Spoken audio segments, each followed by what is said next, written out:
Welcome back to the Chicagolandians, a casual Chicago sports podcast.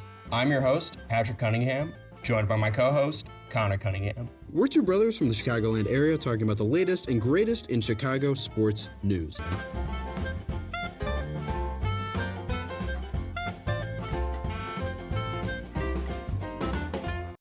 Welcome back to another episode of the Chicagolandians. I'm, of course, joined by my co-host, Conor Cunningham. Hello. And I'm Patrick Cunningham.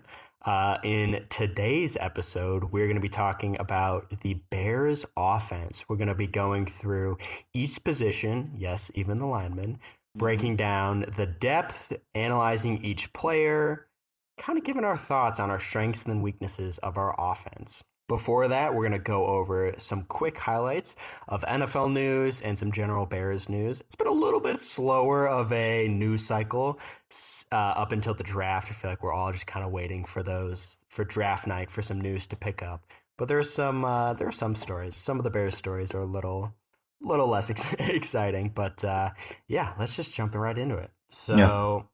Going over some Bears news. Conor, I'm going to let you handle the number 9 trade pick, but before that, some things with Caleb Williams. Caleb Williams is reported to, in his top 30 visit, he literally only visited the Chicago Bears, which, I think is nice to see. It's nice to see someone show a lot of commitment and really feel assured that there's no second guessing with Caleb Williams, and he seems to be all in on the Bears. I think that's very reassuring to see. Kind of, what do you think of that? It's just nice confirmation, right? Yeah, I mean, it's nice to see, especially, after all that Kellen Coward stuff about, Caleb Camp not wanting to be in Chicago. Maybe this is, whatever. Maybe it's just him accepting that he's going to come to Chicago, but I like to think that it's him being excited about Chicago. I feel like that throws out all chances of a trade again, unless Ryan Poles is, really cooking right now. But yeah, it's nice to see. I'm just excited to get Caleb in the building, start the installs, and really start going with Caleb. Yeah, for sure. It seems like a theme throughout Caleb's NFL process is trying to minimize redundancy or like redundant work. Like he wouldn't take medical tests for all 32 teams. He wouldn't throw out the combine if he's going to throw a pro day. So then I guess if it's almost a guarantee or is a guarantee that he's going to go number 1, why would he visit a bunch of other teams? Which, is fair. Look, he's the average man. He doesn't want to go to do top 30 visits for every team. He doesn't want to do interviews with every team. It's like, hey, you're not going to draft me. Yeah, exactly. What's the point? Why would you interview with the Chiefs? The Chiefs are not going to draft you. No, that makes sense. No, that's a good point. That's exciting Caleb Williams news. Slightly less exciting news. We have Chicago Bears number changes. Oh, actually, okay. The first number, the Jalen Johnson is changing from 33 to 1. I love this move. I think 33 is a unathletic looking number, especially for a DB, and especially for a DB like Jalen Johnson, who is one of the best corners in the league. I think number 1, I think it's a sick move. Jalen Johnson typically kind of has trouble in the swag department sometimes. He likes to wear the monochrome sleeves, long sleeves that match the jersey, which I think is a very high school trying to stay warm and wearing your thermals that your mom bought you. But I think this is a good step in the right direction. Conor, what are your takes? Well, to hit on your sleeve point, he actually sometimes will wear orange sleeves under his blue jersey, especially like in that Raiders game where he had those picks. And that did seem like his mom made him put on his sweatshirt before going out to play in the backyard. But yeah, to kind of hit on your point, obviously 33, Charles Tillman, great Bears cornerback. To kind of moving away from Charles Tillman, kind of, hot off the heels of Justin Fields getting out of there, we kind of just want to erase the memory of Justin Fields, I guess. So, pretty funny to see Jalen Johnson kind of take over Justin Fields' number almost instantly. That's funny. It's kind of cool. It's a swaggy number. It's swaggy to have skill players be single-digit numbers, especially single-digit defensive players. Jalen Johnson was probably going to be the next great 33, but, he's kind of forming his own thing now. No problem with it. Yeah, forging his own path. Yeah. Completely blanked that Charles Tillman was 33. No disrespect for Charles Tillman for 33. Hey, friend of the pod. Yeah. Yes. So, okay, next move, we have Tyler Scott changes from 13 to 10. Keenan Allen's number 13 and Caleb Williams is number 13. So something had to move there. So I guess Tyler Scott's changed it to 10. And then we got Keenan Allen moving to number 15. Now, I don't know about that move. I thought Yeah, he's tell us how you really feel. Yeah. I mean, he's been 13 for 10 years. Now he's just going to go to 15. I don't know. But Yeah. yeah, that's all that's all I got for number changes. Yeah, no, that's fair. This news came across my desk. Not sure if this is finalized news, but yeah, I think as of right now, Keenan Allen's going to wear 15. Tyler Scott's going to wear 10. To note, Tyler Scott had 17 receptions last year, so like he almost had as many receptions as his number. Which if he was like a number 85 or like 88, that would have been like very impressive. But 99. wearing number Yeah. 13, not kind of what you're looking. Yeah, if he had like number 105, that would be like really good. But it's tough, kind of where he is now. But great for him if he feels like this is going to get him back into the making catches department. Keenan Allen, 15 is interesting. Brandon Marshall, great Bears player. To note, last great Bears player to wear number 10, I believe, was Trace McSorley and then Mitch Trubisky. I was gonna say Mitchell Trubisky. Okay, yeah, I forgot about Trace McSorley. Trace McSorley did wear number 10. So again, kind of like it's interesting seeing our players kind of like pick up where past good quarterbacks kind of left off. So he's picking up at number 10. Caleb Williams, I guess he could wear 13 or I don't know, 0 or something. But I don't know. It's numbers. It's whatever. I think the players care a lot about him. I don't have super hot takes on them, but yeah, there you go. Next exciting piece of news, the NFL is allowing 3 alternate helmets now. We saw, I mean, this is a recent change, adding 2 helmets, right? Where we had, last year, we had like the Bengals had their whites. I remember the Eagles, a lot of teams had cool black helmets. Kelly Green, baby. Yeah, and the alternate Kelly Green ones. And the Bears had our orange helmets. So now we got 3 helmets. I guess my predictions for helmets probably be an alternate or a throwback. I feel like we have a lot of throwback jerseys, but I'm confused. Like we wear alternate helmets, right? Like we would wear throwback helmets, right? So like before these rule changes, right? So did that just like not count? Well, I don't know if we did because like if you look at Bears like throwback uniforms, like the 3 stripe helmets, was that a new thing? yeah, I'm pretty sure that was like last year or 2 years ago. Like when we would Okay. wear those like orange ones, the ones with like the orange letters. We still have the navy helmets, but like I feel like we just started wearing those, the Michigan kind of style ones. Oh well, Because then we I would don't wear know that actually. orange one with no C on the side, right? Like those old ones with just the solid orange numbers, like the old ones. So I don't really know how that works. Interesting. Yeah, you know what? Maybe I don't know what I'm saying, but I think it's always. I'm not. I think this takes place. It will take into effect fully in 2025, maybe. But yeah, it is cool Mm. because like the Eagles had their cool black uniforms, but then they had to go to like their Kelly Green ones instead. So now they got 3 uniforms, which would be cool. Bears could figure out like a cool uniform. I think the orange uniforms were not great, so we could find out a better, cooler uniform to do. I'd love to see a polar bear style uniform. Some all Oh. whites. Yeah, I think that'd be real cool. I know a lot of people are into putting like the bear on the side of the helmet. I'd love to hear your take on that. Maybe Mm. not my cup of tea, but I think an all white uniform looks good on any team, and I think the Bears could pull it off too. Yeah, I think all white would look sick. I've seen some mocks of the full bear on the side, or it's just dominating the side of the helmet, and I just think it looks little trashy, a little not very tasteful. I'm sure the NFL designers could come up with a nice way to do it, but I like that C, man. I don't know. Yeah, I think it's interesting when you think of like because like the Texans just released their new uniforms, or like the Cardinals release a new set of uniforms every year or something. Um, like with the Bears having their uniforms for so long, or like it's the same with like the Packers, like the Giants or something. Mm-hmm. I guess the Giants did go through a change, but like or like the Raiders, right? Like these teams with such long standing franchises, like I don't know if like the Bears will literally ever change their uniforms. I don't know if that's a bad thing, but it's like interesting to think about like how many people would like roll over if the Bears traded or changed their jerseys. Like I don't know. Yeah, seriously. Like the old teams, like the Packers, I guess the Lions changed their uniforms a lot. Mm-hmm. Maybe it's teams with past success, I feel Like like, the are less Steelers, likely I to feel change. like Like yeah. Steelers never change. Yeah, exactly.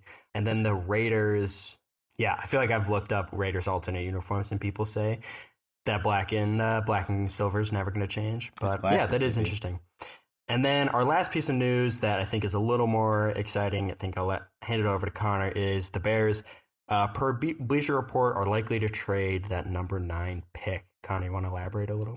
Yeah, so this was an article that came out from Bleacher Report. It was per ESPN's Courtney Cronin, and they said that the Bears, Bears brass, Bears front office is kind of sectioned their staff into pods to allow them to like kind of debate who they want to address at each position, or which what to address at the number nine. So like wide receiver, tackle, and defensive end are listed as kind of like the main things that these pods are arguing about. I guess kind of just as like competition arise and have the best, I guess, argument be the draft pick. I think it's kind of funny to think about like debate class that you did or debates you did in like eighth grade, where like if you just got a bad debate team, you could somehow convince somebody that like school should be 12 hours long instead of 8. So, I hope there's not like a really good like person arguing for JJ McCarthy at the 9 who kind of like swings the vote. But I think the other report that came out from this was that one of the area scouts for another team within the NFC said that they would be shocked if the Bears actually make the pick at 9. Talking about how Poles likes to move around and build through the draft. So I think from what it's looking like, at least outside of the Bears front office, it looks like the Bears might trade the pick. I think that's something that we all think, depending on the price, would be something I'd be all for, considering we only have 4 draft picks. Again, as we've said before on the pod, if Odunze, Neighbors, or MHJ is there, I think we pull the trigger there, but I wouldn't mind moving down in the draft too to acquire some more picks. Yeah, absolutely. As a reminder, we have only 4 draft spots, so getting some more capital would be very nice. And I think as we talked about last episode, this is a very deep draft with positions like wide receiver, so we would be able to move back and still not in the same tier as those first 3, but hopefully still gain good weapons or fill other holes in the Bears. All right, Connie, got anything else to add, or you want to move right into Bears offensive breakdown? I think that's all for me. The last thing to note was that Marvin Harrison did make a top 30 visit to the Bears. Don't know if this means anything. Kind of interesting to think about. Like Ryan Poles and the Bears have to assume that Marvin Harrison will be the first receiver taken, or at least the second, maybe. Makes you think about a trade up possibility, which I would be all for. But yeah, just kind of something interesting to note that we did interview Marvin Harrison Jr. Yeah. It kind of raises the eyebrows a little bit. So It makes you think, how does it work? Do we invite the player, or does the player say, I want to come visit you? Do you know? It seems like a combination because like Caleb Williams is taking only 1 top 30 visit. I think it's a combination, but I am not 100% positive. Okay, yeah, man, how sick would that be if we get Caleb Williams and Marvin Harrison? I can't imagine what we'd have to give up. Fire, yeah. But that'd be nuts. That'd be awesome. Okay, well, with that being said, let's move right into the Bears' offensive breakdown. So the Bears' offense last year had a lot of ups and downs. We were a good rushing team thanks to Justin Fields. Passing was almost dead last. Could not pass the ball very well. Cole Kmet was okay. I'll say this. Justin Fields' stats were not very good. DJ Moore and Cole Kmet had very productive seasons, but as a whole, Justin Fields was throwing for like 200 or under 200. Not sure his exact stats, but very disappointing stats passing-wise. So this year, looking forward, we're hoping to make a lot of leaps and changes and advancements with the offense. But to analyze the first position, maybe right now the least exciting position, but could potentially be the most exciting position, is our quarterback position. Right now on our depth chart per ESPN, our QB1 is Tyson Bagent out of Shepherd University. Bagent, baby. Heck yeah. If you guys remember, last year Justin Fields went down for 4 games and Bagent went 2-2 in his starts, and kind of raised some eyebrows. I know some people think we should not draft Caleb Williams and we go all the way in on Bagent, which is he just needs weapons. Take. Yeah, we just need to surround him with, I don't know, maybe the best receivers ever. But some highlights of Bagent. His dad's a pro arm wrestler, and he gave some funny interviews. But he finished 2-2. Let's see, his last season stats. He threw for 859, 3 touchdowns, and that was kind of the eyebrow raiser. He threw 6 interceptions, but he did come out of I believe a D2 college. So, is it D2 or D3? Yeah. I think it was D2, yeah. Yeah, and then his offseason camp last year when he was a rookie, he beat out a couple veterans to remain on the roster. So I think it's kind of a cool story. And, you know, I would be comfortable with him backing up like a game or two if our quarterback goes down, but not leading the franchise. Yeah, I mean Taibe, secret agent man from Shepherd University. I think it was cool that he beat out Party Juice, PJ. I'm throwing out a lot of names out there. PJ Walker to get the start. He's got an arm sleeve coming from like a D2 school. I feel like is really cool. Super productive at D2 level. And I don't know. I mean, I think he's like a fine backup quarterback. It's nice to have like a young guy who shows that he can compete at the NFL level. Like regardless of his interceptions, he still like beat the Raiders and like was throwing for yards. So I think he's competent. I don't think obviously he's not a starting caliber quarterback yet. But yeah, I'm fine with rolling him as our QB2 going into next year. Yeah, you're right. He is a very nice backup quarterback. He seems reliable. So moving on to the next quarterback, don't have to spend too much time on it, but we got Brett Rippon. We mentioned him in one of our first episodes. A journeyman and not a lot of time. Has been on a lot of teams. Not much to say about Rippon. I don't know if you have any names for him, Connor, but I think he was last on the Rams, I believe. Yes. Connor, you got any Brett Rippon takes? Yeah, I mean, so he was on the Rams last and then Denver for 3 years. Most notably in, 2022, he had 53 completions for 483 yards. So 2 touchdowns and 4 interceptions. So not the ratio you're looking for there. He is bad. He's not great. He's usually the guy that like the QB1 goes down for your like wide receiver 1 in fantasy, and then your QB2 goes down, and you're like, oh no, we got Brett Rippon coming in. Oh like, God, yeah. Brett Rippon farts, and he's like real bad. So I don't know. He's not great, but he's the third string quarterback, so you can't get too crazy about it. Yeah, I don't know. And then obviously the most exciting part of our quarterback position is the potential to have Caleb Williams, USC prospect, projected and probably going to be the number 1 pick, and could be the first Bears quarterback to throw for over 4,000 yards. Did you know that? We've never had a quarterback that's thrown for more than 4,000 yards. Yes. It's pretty embarrassing. But what did Sid Luckman throw for? Like, what was his career high? Or his season high? Sid look for? I don't have those stats for you right now, but I can pull those up for you. I think it might be he never had a 4,000-yard passing season in. Nope. Okay. Sid Luckman. Wow. Sid Luckman season high 2,000 passing yards, 2,100. No, that's not true. 27. I would be interested in looking deeper into those stats because I believe he was the first player to throw for over 400 in a game. I remember looking at his stats and they were pretty nuts. I wonder if they just didn't play a ton of games or they were still kind of figuring out the pass or. I don't know. Looks like he played in 12 games there. Oh, it might have been a 12-game season with 7. He started 7 games. So he threw for 2,700 with a 54% completion percentage. 31. Holy cow! He threw 24 touchdowns, 31 interceptions. That led the league that year. I guess he was airing it out, but he was AP. I think he was an All-Pro. Wow. It's funny to think of the All-Pro committee in 1947, but it's interesting. I don't know. I think they haven't had a 4,000-yard passer in the 16-game, 17-game NFL, but like obviously that also means in the 12-game NFL. Yeah, so we've never had a 4,000-yard passer. Caleb Williams could be the first, baby. Yes, sir. Hopefully. So moving on to the next position, we have running back. Running through the depth chart real quick, we have at RB1, we have DeAndre Swift, formerly who we just acquired in this free agency from the Eagles. Then we have Khalil Herbert and Roschon Johnson. I would say Herbert and Roschon Johnson are kind of, I'd say, equal backups. Last year they were in a running back committee where they shared also with Donta Foreman. Who do we still have Foreman, or is he moved on to greener pastures? Foreman moves elsewhere. Okay.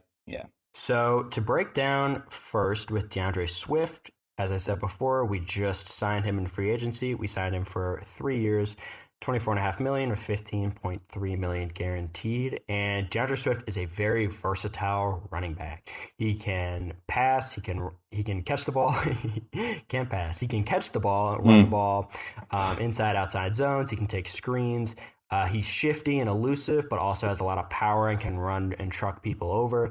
He can do a lot. Last year, I think he had a little bit of a disappointing season, at least fantasy wise. He had a really hot start, but I think slowed down towards the end of his season. But yeah, I think this is an awesome acquisition. Very happy to have him as our RB1. I think he's got a lot of juice, brings a lot of swag to the team, and I think is an exciting, more confident RB1 than Khalil Herbert or Roshan. I agree. I think, looking at his fantasy output, obviously, like, he had, the week 2 game against Minnesota, he was like really cooking there. He had a great game. I think, he was a 1,000-yard rusher, so he had good production. Obviously, the Eagles kind of had their collapse at the end of the year, so kind of fell off there a bit. But yeah, I think overall he's like a great player. I remember as a fantasy player thinking about like Kenny Gainwell kind of being the guy last year going into the season. And seeing Swift kind of like fight back and say that he still got juice. It was very cool. He's an angry runner. He's an aggressive runner. I think definitely an upgrade over D'Onta Foreman, even though D'Onta Foreman's a great rusher. I think he'll have success. He went to the Browns. I think D'Onta Foreman's a solid player. But yeah, I think Swift's going to be great. Excited about him. I think the quickness that we signed Swift and the actual contract that we gave him a pretty decent contract. And I believe he was the first player signed like in free agency. So I think that kind of speaks to the Bears' interest in Foreman and how we plan to use him. So yeah, I think big things are in store for him, at least from an opportunity standpoint next year, and I think he has the talent to make the most of those opportunities. Absolutely. If you watch his highlight tape on the Lions or the Eagles, man, he is so fun to watch. I've had him on my fantasy team for, I think, at least 1 year. It feels like 2. It feels like I've had him a couple of years. But man, he is awesome. He had some problems with injuries a couple years ago, and then also partly because the Lions, I don't think were doing. No, they had Jamal Williams, who's doing awesome, so they didn't have a need for Swift to come in. But hopefully, he can get past those injuries this season and for the next 3 years to come. Just to hit on it, yeah, his injury thing, his injury proneness. Like last year, he didn't really have injury problems, but something to know. He played about 60% of total snaps for the Eagles. So I think his productivity or his opportunities were like a little down last year. He was super efficient from a running standpoint. I think he ran really well, but he did have like not all of the opportunities. So I feel like maybe if the Bears to make him last the whole season, I feel like he might be in more of a significant timeshare with the rest of the monsters that we have here, the rest of the running backs that we have here in this room. But yeah, as long as he can stay healthy, I think he can be a solid back. At RB2, we have Khalil Herbert. I think when we had David Montgomery, Khalil Herbert was always a guy that would come in after an injury and impress people and show he had a lot of, in my opinion, he had a lot of explosiveness, a lot of juice. I feel like surprised a lot of people when given the opportunity. Last year, he did also have, I remember he had an injury that took him out. I forgot what the game was, but he was doing very well that game and then had an injury. And for most of the season was also just sharing the backfield with Roshan Johnson. For some stats, he was actually 12th in explosive run rate. I don't really know how they measure explosive run rate. I think that stat, just highlights. Not on my. Yeah. That one. That's a tough fantasy stat, but kind of highlights. He's an explosive, hard-hitting runner. But then also, he's 9th in missed tackles forced per attempt. So for every run, how many forced tackles he generated, which, I think he's got juice. I think he's a fun runner. I think his problems, he struggles with run blocking or pass blocking, just blocking in general, which is something that we need for running back, especially with a young quarterback. Fields' whole career, we had problems with protecting him. So, you kind of need everyone there to be committed to blocking. Last season, he averaged, when he did play in a game where he commanded, I think, over 50% of the carries, he averaged about 14 touches and 77.8 total yards, which, hey, it's pretty good. I really like Khalil Herbert as an RB2. I think he's a great running back. Great change of pace of player. I think we saw last year, maybe not it can't be a bell cow, it can't be the RB1. But I think like you think back to 2 years ago when him and Monty were playing, he's a really good explosive runner, just getting that change of pace, and he can break off those long runs. So I think as an RB2, him and Roshan make up a good two-headed committee for that RB2/3 spot. Yeah, absolutely. Connor, do you want to do a piece on Roshan Johnson? Do you want to cover Roshan? Yeah, for sure. So Roshan, second year guy out of Texas. Draft Twitter wanted to talk about kind of like if Bijan wasn't there, he would have been a day two, or a round two, round three kind of draft pick. He's a locker room guy. I know you've all seen the articles about him. Picking up the water bottles, getting people in line during training camp. He's a locker room guy. I think last year he struggled with showing some juice sometimes. Sometimes he was an alright runner. I feel like his rookie year, there were some things to improve on. But I think overall he's like a decent player who I think I'm excited to see what he does this year.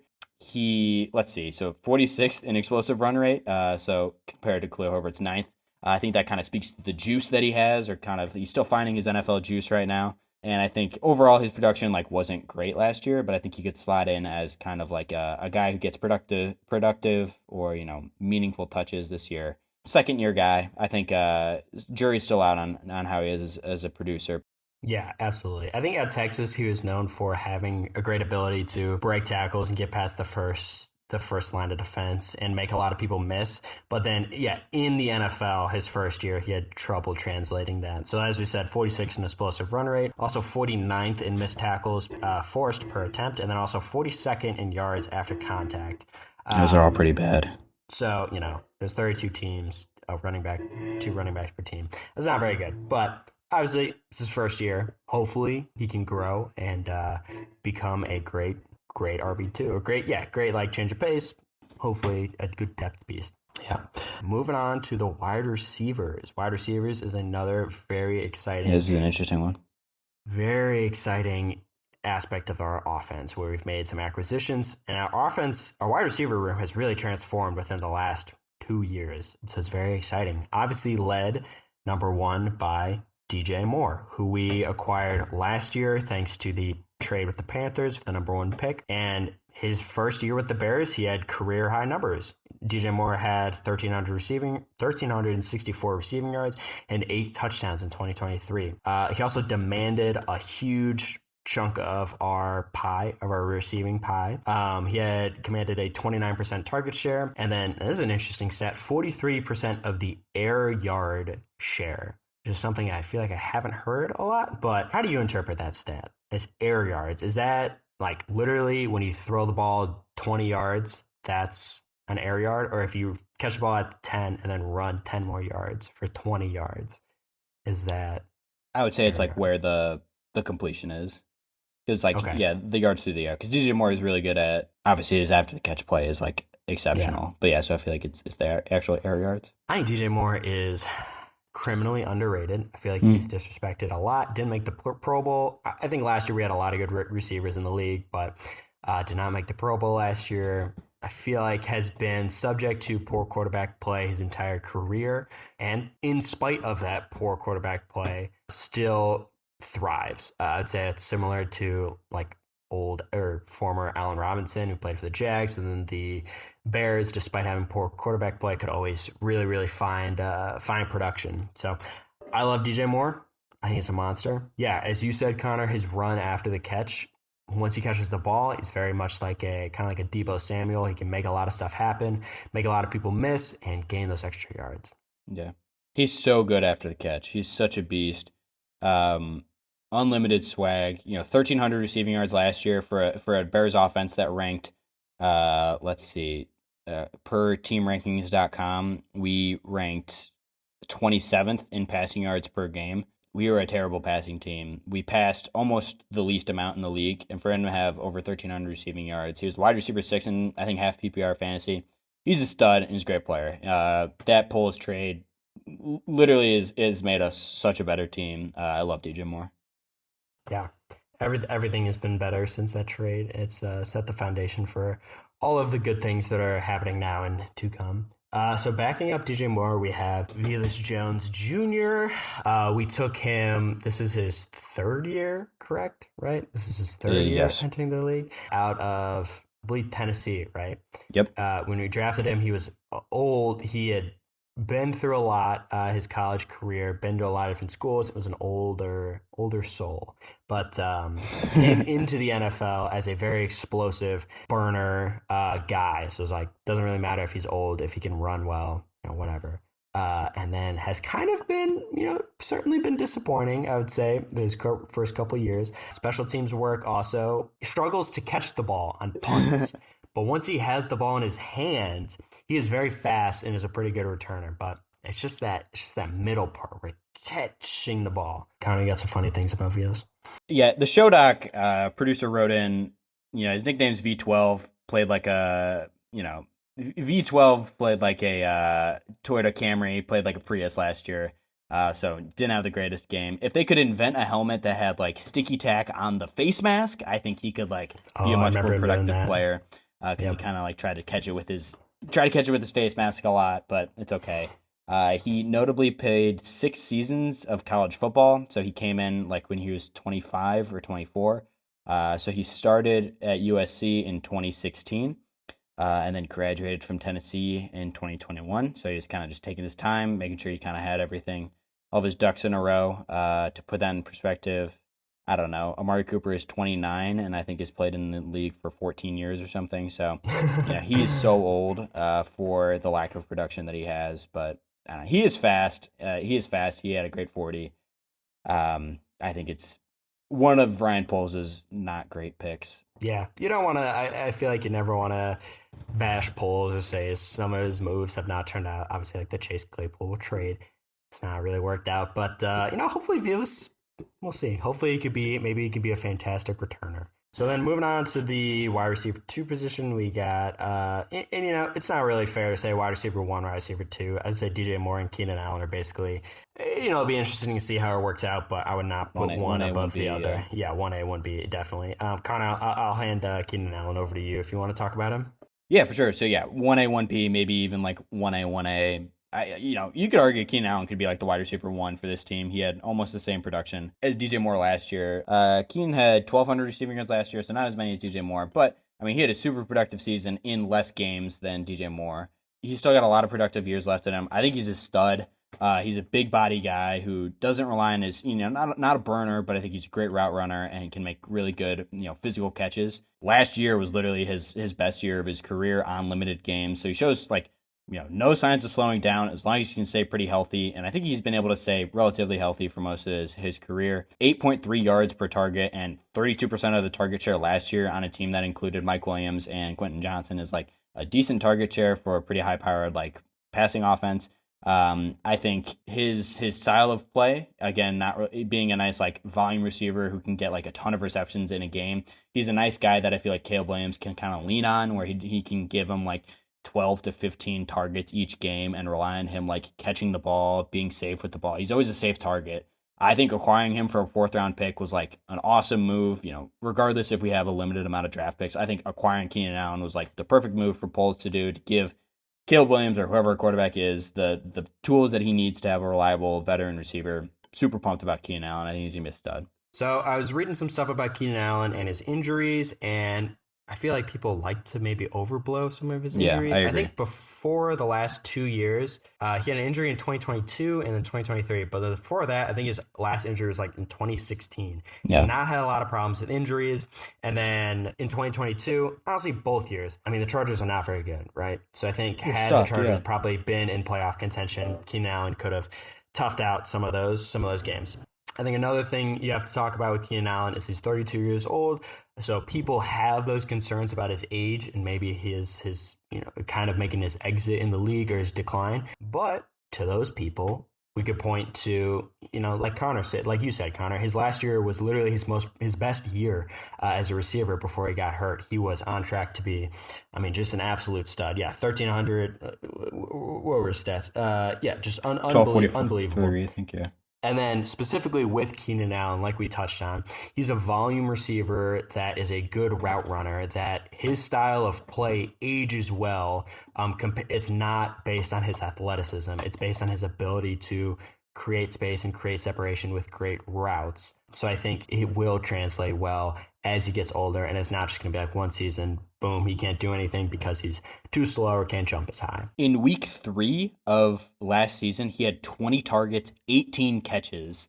In, one of the final, third to last week against the Ravens, he had 14 receptions. He had multiple games over 10 receptions. Like, I guess that week 3 game, he had 215 receiving yards. But a guy who can still put up 215 receiving yards in this league is like a bona fide stud, no matter how you cut it. I feel like Keenan Allen's a beast. Sorry, I didn't mean to cut you off there. No worries. The one thing that I would be interested in, or that would be interesting to see this year, is like, obviously the Bears last year, we barely threw the ball. We did not throw the ball a lot. And Keenan Allen's a guy that thrives or needs volume. Like, as we said, 8.3 yards per target. We need to throw him the ball a lot. And he's a consistent catcher and can catch the ball a lot and gets open a lot. But we still, need to give him those 20 target, or we want to give him those 20 or 15 targets a game, a ton of targets per game, which we didn't have last year. But obviously now with Shane Waldron, former Seahawks offensive coordinator, you hope we can now be more of a passing offense that is willing to throw those passes to Keenan Allen. And hopefully, like you said, Connor, be kind of a safety blanket to Caleb Williams and that reliable, guy you can always look towards. No, yeah. So again, I think like he has a very low yards per target. Like, to put that in perspective, like Brandon Ayuk had like 12.7, like Nico Collins had 12 last year. Justin Jefferson or George Pickens are more at the 10. So he's at the lower end of catches, or yards per catch. So he's definitely, he catches the ball close to the line. I think that's great to have for a quarterback like Caleb Williams coming in. The Bears were 31st in percentage pass last year, so we did not pass the ball. We were sorry, can you say that stat again? We were 31st in passing percentage. Gotcha. So we threw the ball 51% of the time. In a passing league, that's a shocking stat. We just did not pass the ball a whole lot. We were second in rush play percentage. So yeah, I think with Caleb, we're gonna have more confidence in throwing the ball, moving the ball through the air, kind of moving to a more modern NFL. So I think I think it's going to be interesting, kind of splitting up a target share with a rookie quarterback. I feel like in the past, rookie quarterback can't necessarily support a ton of great receivers, just from like a volume perspective. Obviously, Stroud did last year, turning Nico Collins, and take Dell into, and Dalton Schultz into quality players. So I think it is possible. I think both these guys can thrive next year. I think I'm just excited for the receiving room as a whole. And then last receiver we have behind Keenan Allen, we have Dante Pettis, Bears legend, last year against that, I think it was last year, right? Had that 49ers game where he had that touchdown where Justin Fields was running around a lot through to Dante Pettis, and he kind of snuck onto the field there. So no one was around him for like 20 yards, and then he scored, and it was sick. Following that high, Dante Pettis, kind of had didn't do much after that. 2022, he had 245 receiving yards. That is in the whole year. That is not in a game. So that is not, not great. But he had that one touchdown. So, great to have him back. But not a lot of stats. He was actually, do you know he was a second round pick? He was picked 44th overall out of Washington. Wow. Honestly, huge bust, but stand up guy. Glad to have him back in the building. We'll see what he does. But God, I thought he had more production in the NFL. I think 245 was like his high, which is pretty sad. Really? Man. Yeah, I think he's a guy who just kind of never caught on. Yeah, unfortunately. God, I remember drafting him in fantasy.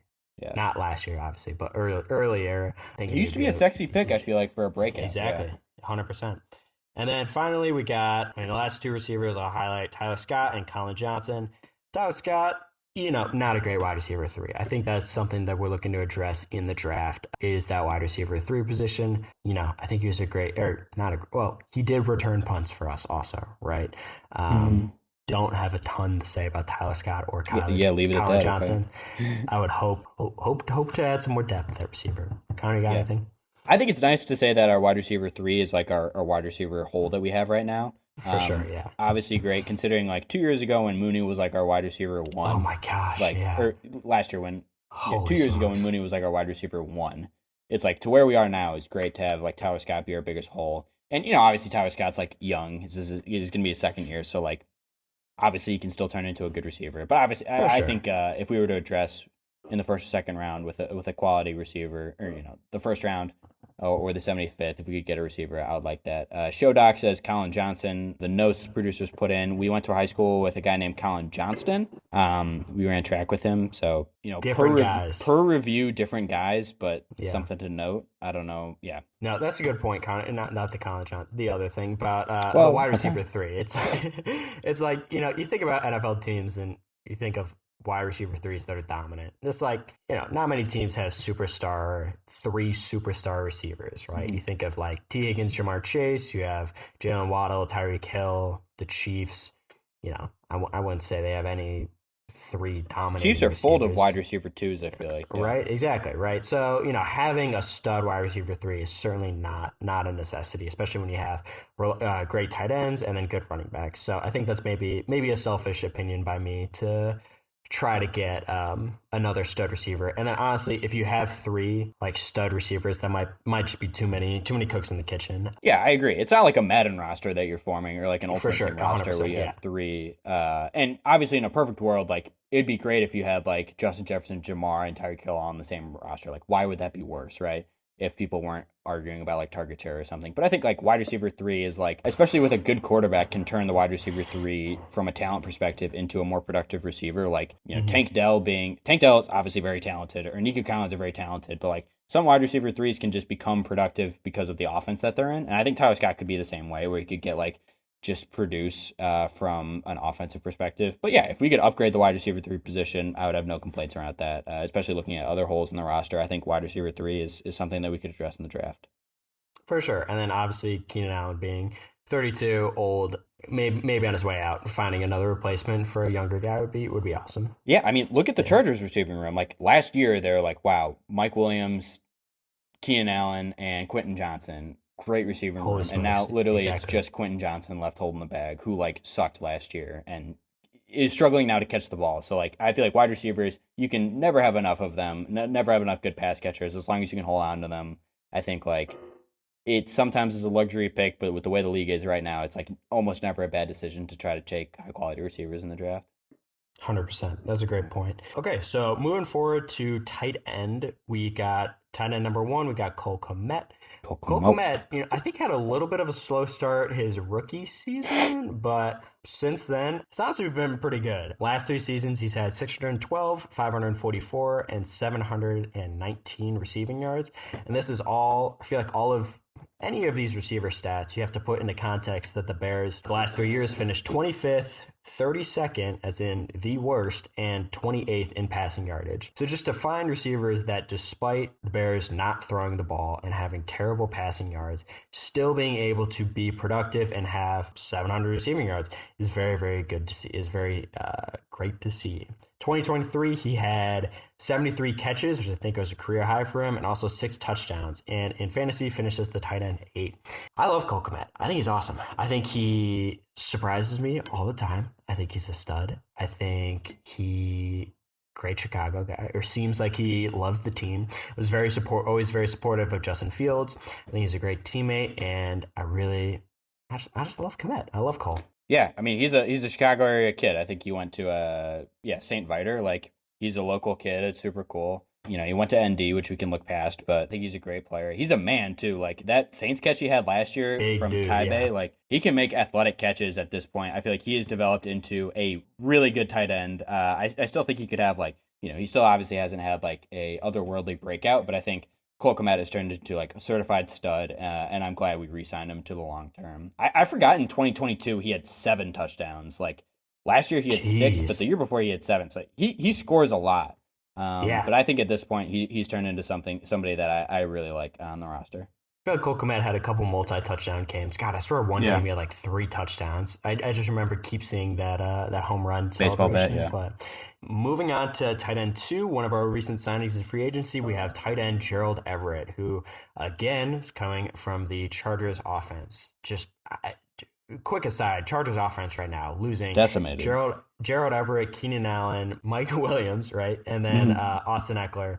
Completely, there's nobody left. There's nobody left except Quentin Johnson. But thankfully, we got Gerald Everett, who is a better tight end too than Robert Tonyan last year, I think. Last year, he had 411 receiving yards and 3 touchdowns. Again, Chargers were terrible last year. Had a terrible offense. Gerald Everett has played three teams with Waldron. He played obviously with the Seahawks, and he also played with the Rams. I believe it was with the Rams, and now with the Bears. So he has a history with Waldron, which I think is great to see. Hopefully, maybe that would help our offense, maybe gel a little bit better. But I think he's a great tight end too, and gives us more versatility in 2 tight end sets for our offense. Helps with our passing game, I think. I've read that Gerald Everett's not a great not a great blocker, but I think it makes us more versatile. Yeah, Everett's solid. We paid him a decent amount too. We gave him $12 million, so we gave him a decent contract for a multi-year contract too. Fine with him being a tight end too. I think he's productive. I know as a whole, like we've kind of spoken pretty positively on the roster just because we're Bears fans, but I do honestly think Gerald Everett's a solid player, and I'm excited for him. Very cool player too. Yeah. Few tight ends that has a visor and an arm sleeve. I think maybe double arm sleeve. That's very cool to see. Fullback, we got Blasingham. I feel like every time in the game when you saw, he's number 35, I think. So every time you saw 35 come in, you're like, oh boy. Yeah, here we go. Blasingham in. But fullback, apparently he's a great blocker. I mean, he's a fullback. I think he's pretty good. Like, from blocking, he's rostered, and like we've had him for a couple of years now, so like I think he gets the job done. It's hard to assess a fullback just because the league right now. There's I feel like Kyle Juszczyk is the only tight end or fullback that people could like name consistently, or like the guy on the Ravens. Yeah, the guy in the Ravens, Picard or something. So I don't know. He's a fullback, but I think he's solid. Funny to note, I looked at his Welcome to the Bears highlights. From the Titans, and his Titans highlights were hilarious. They included plays such as a negative 2-yard reception at 1:48, if people want to look at that, as well as like a 0-yard reception on the goal line where he got blown up. So I feel like the Titans or whoever put that reel together was really kind of just scraping together. But I don't know, he's a fullback. I think he gets the job done. I think he's a great run blocker, gets the job done. I think he's a solid player. So now moving on to our line. Yeah, this is line. Big. I think this is an exciting area. Right now, I'm going to cover just projected starters, and then there's one position that I think is questionable. But starting at left tackle, we have Braxton Jones. Issue with penalties last year, but I think he's a starting caliber person. He's a young player that can, I think, develop into a fantastic left tackle. Shown promise. I know he was a guy that we drafted like a later round, right? And has developed into a 5th round pick that's now a starting left tackle. I think that's awesome. And I think he has the potential to grow into take further steps into being a fantastic left tackle. In 2023, he had 22.65 snaps per pressure, which is not great. He had 9 penalties in 724 snaps and 32 pressures, which is all right. Kind of anything about Braxton Jones? Yeah, I mean, I think to have our 2 tackles be young rookies young players on rookie contracts is great. Obviously, Braxton Jones, he had 9 penalties last year. Compare that to like Darnell Wright, who had 11 penalties on almost 400 or about 400 more plays, over 400 more snaps. So obviously, penalties are a problem with Braxton Jones. Obviously, the left tackle position is different than the right tackle position. You often have different players rushing you. But I think Braxton Jones is like solid. Obviously great to have a starting caliber player from the 5th round. We could definitely improve at the left tackle position. I think in terms of tier lists of like needs, maybe not the biggest need, but he's a good, not great player. He is 24. I think he can still develop. Good raw athletic score at 8.44. So I think he's solid, but obviously not a Pro Bowl player yet. Moving on to the left guard, we have Tevin Jenkins, who I think is probably the highlight of our offensive line. Best lineman for sure. Definitely our best lineman, 1st round pick, same draft as Justin Fields, I believe. He's got a raw. Was he a 1st rounder or was he a 2nd rounder? Might have been a 2nd round. I might be wrong about that. Okay. He was still taken in that. Was he taken in that draft class? Yes. Pace, I think, traded up again to get him. So Tevin Jenkins is the best lineman on the Bears offensive line. He's an absolute stud, a monster of an athlete. Some of his stats he had 2023, he had 43 snaps per pressure. Again, compare that to Nate Davis, who had 22.8, or Braxton Jones, 22.65, had a fantastic snaps per pressure score, played 731 snaps, and only had 4 penalties. Compare that to Braxton Jones, 9 penalties. Again, like Connor said, they're different positions, a harder position playing left tackle than left guard, but only allowed up 17 pressures. Tevin Jenkins is the highlight of our offensive line, an absolute monster. Yeah, he's a stud. I think it was obviously he was drafted to play tackle out of Oklahoma State. He was a second round pick, but obviously he was drafted to play tackle. So having him move inside to guard is not ideal. But if you can get a guy who can be like a long term starter at the guard position and produce super well, I have no complaints with that. Especially Jenkins turning into the best lineman that we have, and I think he's going to be. He's not on a long term contract right now, but I expect next year he's going to turn into a guy that gets a big contract, or at least a sizable contract for a left guard. I think he's turned into a great player, despite like he initially had a rocky start in the Poles era, like getting moved inside. Mm-hmm. And I know people thought he was going to get traded, but he's a great player, and I'm glad we got him on the roster. Also, 9.74 raw athletic score, which is insane. To put that in perspective, in 2021, we were looking at our line from 2021, which was highlighted by Jason Peters at left tackle, Cody Whitehair at left guard, Sam Mustipher at center, James Daniels at right guard, right tackle is Larry Borum. Sam Mustipher scored, I believe, a 0.85 out of 10 on the raw athletic score test. So for Tev to put up 0.9 or 9.74, pretty great.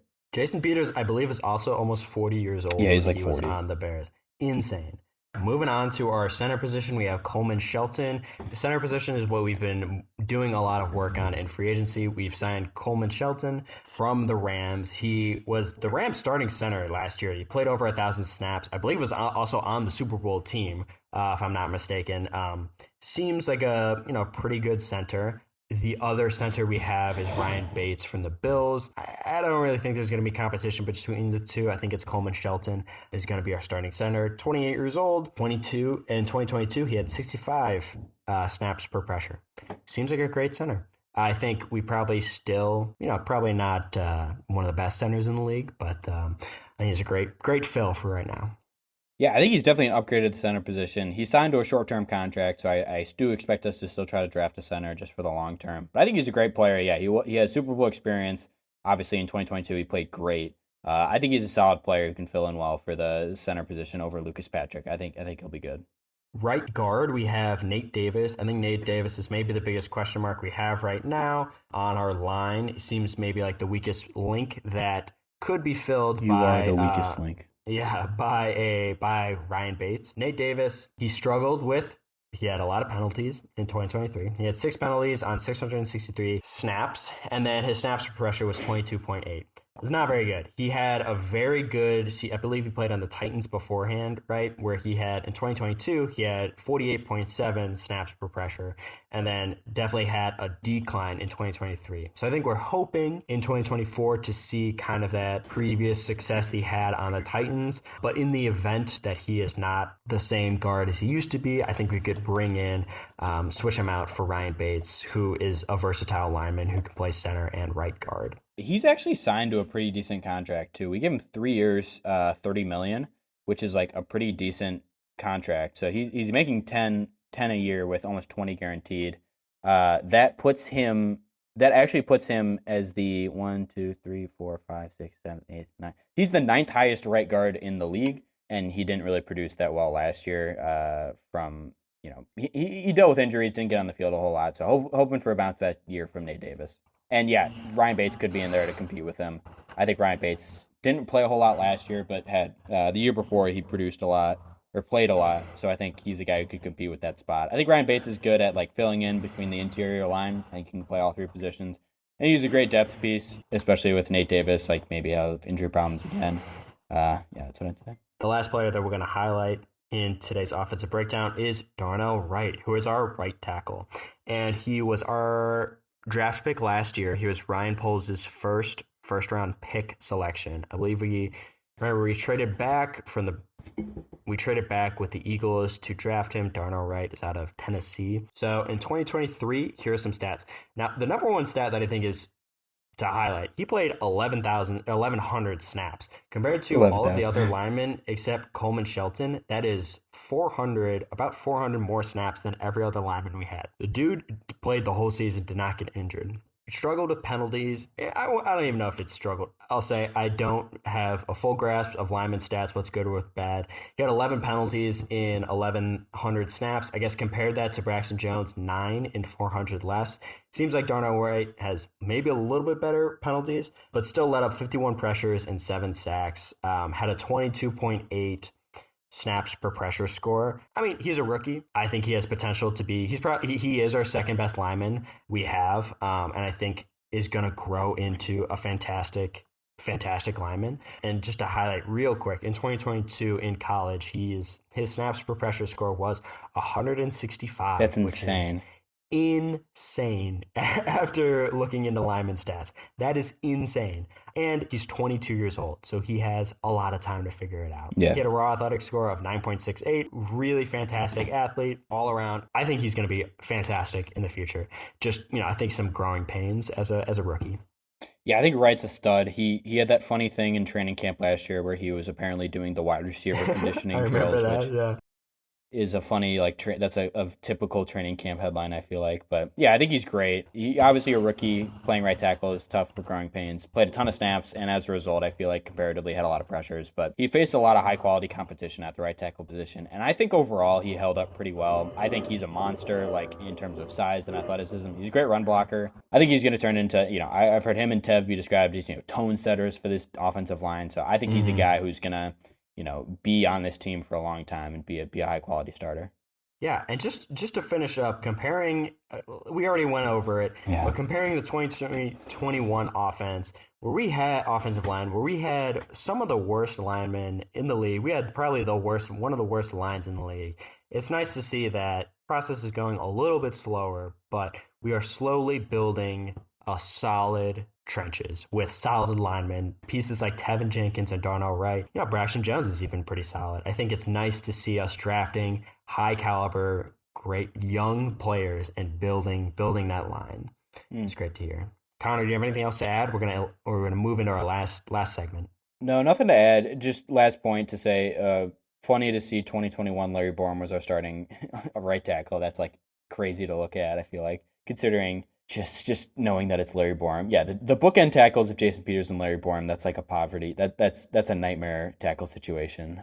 It's fun to look back now and not see the writing on the wall that the 2021 team would be the worst team in the league or one of the worst teams, but whatever. All right, so we're now going to move into the last segment. We're going to go put Connor back on the hot seat for an NFL college quiz. This is something we did first episode. I think it's really fun. I think one of the most impressive things about, not one of the most impressive things, a impressive thing about Connor is he knows a lot about college players, and knows where people went to college. And last time, I think I made it a little too easy. So I hope you jack this up the time difficulty now. I don't want to just blank on them, but okay. I hope I didn't make it too hard. These are notable players, but I certainly don't know a lot of these, but we'll see. Okay, so to go first, do you know where Tyreek Hill went to college? Yeah, Oklahoma State.